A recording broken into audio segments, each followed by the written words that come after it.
You did not kill your hydrangea. I know that might sound hard to believe right now, looking at those brown, crispy stems and those dropped leaves, but hear me out. Because after years of working with struggling plants, I can tell you with confidence that what looks like death in a hydrangea is almost never actually death. It is a distress signal. And a plant that is signaling distress is a plant that is still fighting. The question is whether you know how to answer it. Welcome back to Martha's Backyard Farm. If this is your first time here, I'm really glad you found us. Go ahead and hit that subscribe button so you never miss what we share next, because today's video is one I've been wanting to make for a long time. Now, before you drag that brown, crispy, sad-looking hydrangea to the compost pile, stop right there. I need you to look at it one more time, because what you're calling dead is almost certainly not dead. 9 times out of 10, that plant you've already written off is just starving, dehydrated, and silently screaming for help in the only way it knows how, by dropping every leaf and going completely limp. Here's what nobody tells you. You don't need to spend a single dollar on expensive bottled fertilizers to bring it roaring back. Everything your hydrangea needs is probably already in your kitchen, your fridge, or your backyard right now. In the next few minutes, I'm going to walk you through 6 completely natural methods, and I'll save the 6th one for near the end, because it's the one thing almost every gardening video leaves out entirely, and it might just be the most important piece of the whole puzzle. Let's bring your hydrangea back.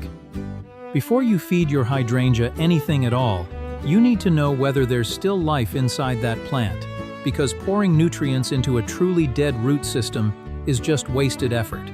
So here's the test I always do first, and it takes about 10 seconds. Walk over to your hydrangea, pick one of the main stems, and use your thumbnail to gently scratch the surface of the bark.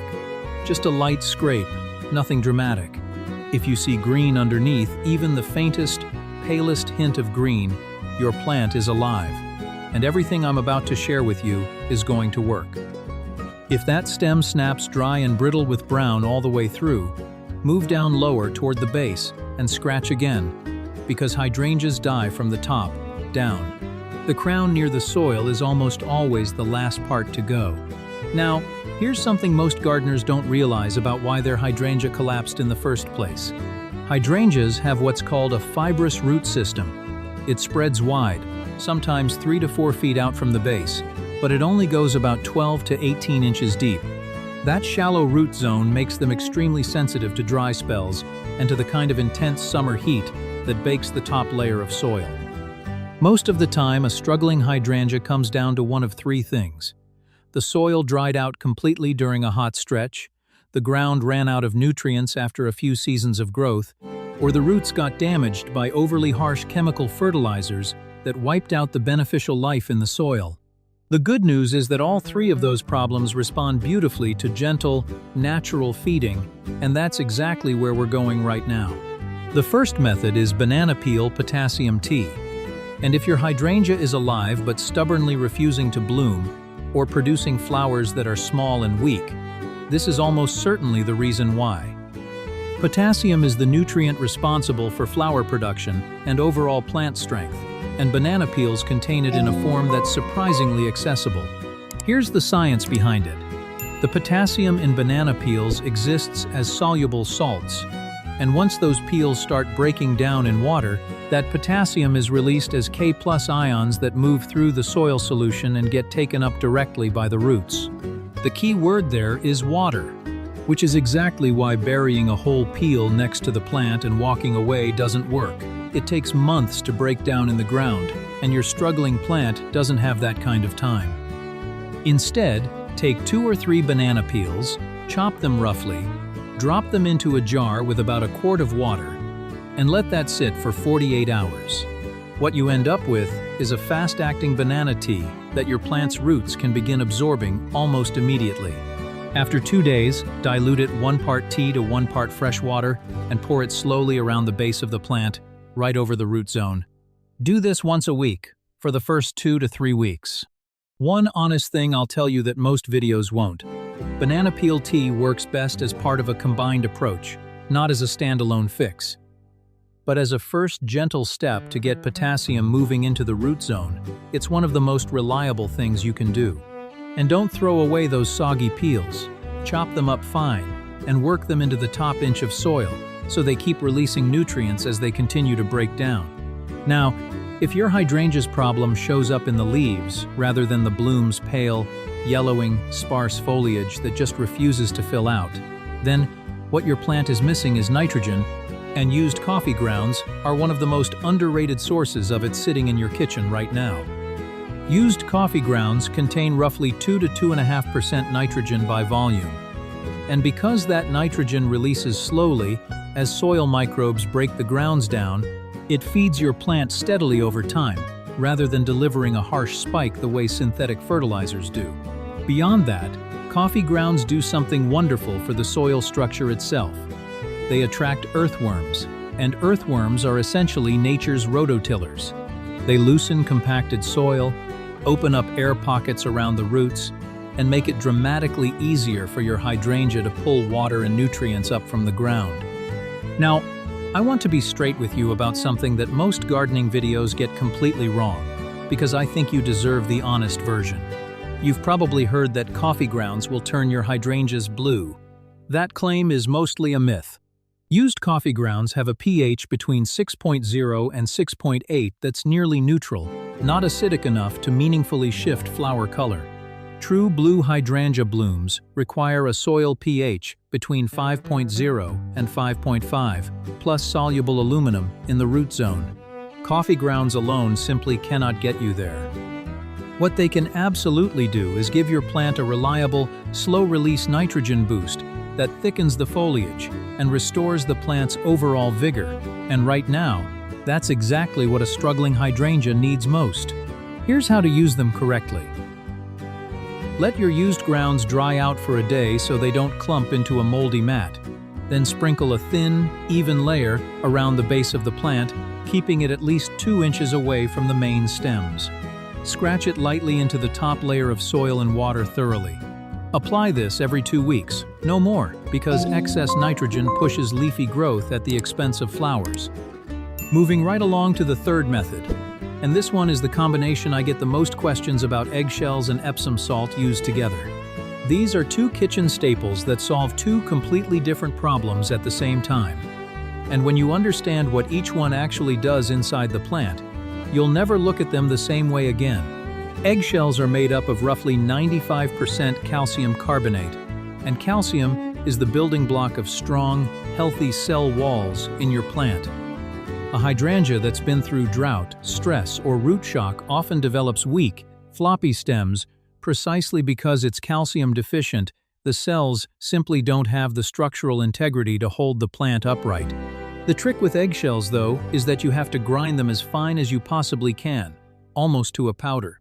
The finer the particles, the more surface area the soil microbes have to work with, and the faster that calcium becomes available to your plant's roots. Big chunky pieces can sit in the soil for months without doing much of anything. Epsom salt addresses an entirely different deficiency: magnesium. Magnesium is the central atom in every chlorophyll molecule, which means it's literally what makes your leaves green and capable of photosynthesis. When a hydrangea is low on magnesium, you'll notice the tissue between the leaf veins turning yellow, while the veins themselves stay green. That specific pattern is called interveinal chlorosis, and it's a reliable signal that magnesium is what's missing. Here's how to bring these two together correctly. Dissolve 1 tablespoon of Epsom salt into about a quart of water. Sprinkle your finely crushed eggshell powder around the base of the plant, work it lightly into the soil, then pour the Epsom salt solution right over the top. One important thing I want you to take seriously. Though a 2019 study out of Cornell University found that monthly Epsom salt applications significantly reduced mycorrhizal fungi colonization in hydrangeas, and those fungi are the same beneficial root partners that help your plant absorb nutrients efficiently. So use this treatment once a month at most, and only when you're seeing clear signs of magnesium deficiency. Used with that kind of respect, this combination genuinely works. The fourth method is one that's going to make a lot of you stop and think twice the next time you're standing at the sink rinsing rice for dinner. Every single time you wash rice before cooking, that cloudy, starchy water you pour down the drain is carrying something genuinely valuable, and your hydrangea would be very grateful to have it instead. Rice water contains traces of nitrogen, phosphorus, potassium, magnesium, calcium, and iron, along with beneficial starches that directly feed the microbial life living in your soil. A 2023 study, published in the journal Helion by researchers at University Putra, Malaysia, confirmed that washed rice water increases beneficial bacterial populations in the soil and improves overall nutrient levels across multiple growing cycles. But here's the part that I find most fascinating, and that almost nobody talks about. When you let rice water ferment at room temperature for just about a day, it stimulates the growth of a beneficial soil fungus called Metarhizium anisopliae. That organism acts as a natural biological control agent against aphids, spider mites, and root-feeding insects, meaning rice water, when fermented, doesn't just feed your plant, it actually helps defend it. To use it, simply collect the water from your first rice rinse. Let it sit at room temperature for 24 hours if you want that added benefit. Then pour it around the base of your hydrangea once a week in place of a regular watering. One critical warning: if you're using water from cooking rice rather than the rinse water, make absolutely sure it has cooled completely and contains no salt whatsoever. Salt is genuinely harmful to hydrangea roots, and there's no recovering from that mistake easily. Now we come to the fifth method, and this is the one I always describe as a powerful tool that demands a little respect.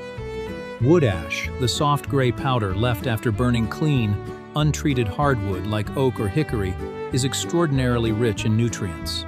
According to Purdue University Extension, hardwood ash contains roughly 25% calcium and up to 15% potassium oxide, along with phosphorus and magnesium. Because its particles are so incredibly fine, it reacts with your soil much faster than agricultural lime, with a pH ranging from 9 all the way to 13. That speed is both its greatest strength and the reason you have to use it carefully. Oregon State University Extension makes a point that most gardening content ignores. Never apply wood ash in winter, because the potassium and phosphorus it contains are water-soluble and will wash away with rain before the roots ever get a chance to absorb them. Apply it only at the start of the growing season, in early spring. The safe dose for a medium-sized hydrangea is just 1 tablespoon, spread thin and even across the soil surface, never piled in one spot, never touching the stems directly, and always watered in immediately after. And here is the color rule you cannot afford to ignore. Because wood ash makes soil more alkaline, it will push blue hydrangea blooms toward pink. If blue is what you want, skip the ash entirely and let your coffee grounds and banana tea do that work instead. That brings me to the sixth method, and I saved this one for last on purpose, because it's the piece that most gardening videos never mention at all, even though without it, everything else you do will only work at half its potential. I'm talking about organic mulch, and I want you to think of it not as decoration but as the foundation that holds your entire recovery plan together. Here's the reality. The best natural fertilizers in the world cannot do their job properly if the soil surface is bare, baking in the sun, and losing moisture every single afternoon. A 2 to 3 inch layer of organic mulch pine bark, pine straw, or shredded wood chips applied in a ring around the base of your hydrangea, kept 2 to 3 inches away from the stems to prevent rot, does something remarkable. It locks moisture into the root zone, so that every treatment you apply actually stays where the roots can reach it. It moderates soil temperatures so those shallow, sensitive roots are not being cooked by summer heat. As the mulch gradually breaks down, it feeds the soil microorganisms that convert all of your other natural amendments into a form the plant can drink up. And if you choose pine bark or pine straw specifically, the Royal Horticultural Society and Gardening know how both confirm that these materials gently acidify the soil over time, which means blue hydrangeas hold their color longer and more reliably. This one step, done right, multiplies the effectiveness of every other method on this list. Now, The most important thing I want you to take away from everything I've shared today is this: do not dump all 6 of these on your plant at once. A recovery is built on steady, gentle progress, not a single dramatic intervention. Here is exactly how I would sequence it. In the very first week, start with banana peel tea and rice water together. These are the 2 gentlest options, and their job is simply to wake up the root zone and get the soil microbes active again. Do that same week. Lay down your organic mulch around the base, because that step makes everything else work better from day 1. In the second week, bring in the coffee grounds to start pushing nitrogen into the foliage.